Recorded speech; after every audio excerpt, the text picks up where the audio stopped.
WhatsApp Account Center not opening, showing this error loading account center. In this tutorial, I'll show you how to fix this problem. So let's see the step.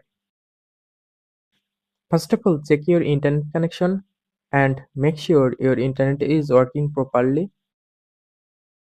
And then find WhatsApp, tap and hold on WhatsApp. Now open WhatsApp app info, just tap on I button or app info.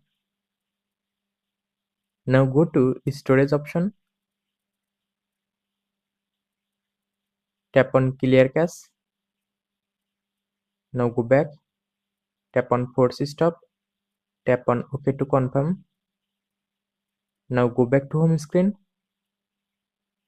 and then go to Play Store, tap on search app, search WhatsApp, update your WhatsApp in latest version. After completing update process, now restart your phone.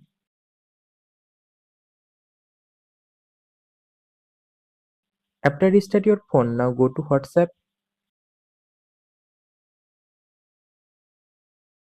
and try to open WhatsApp account center.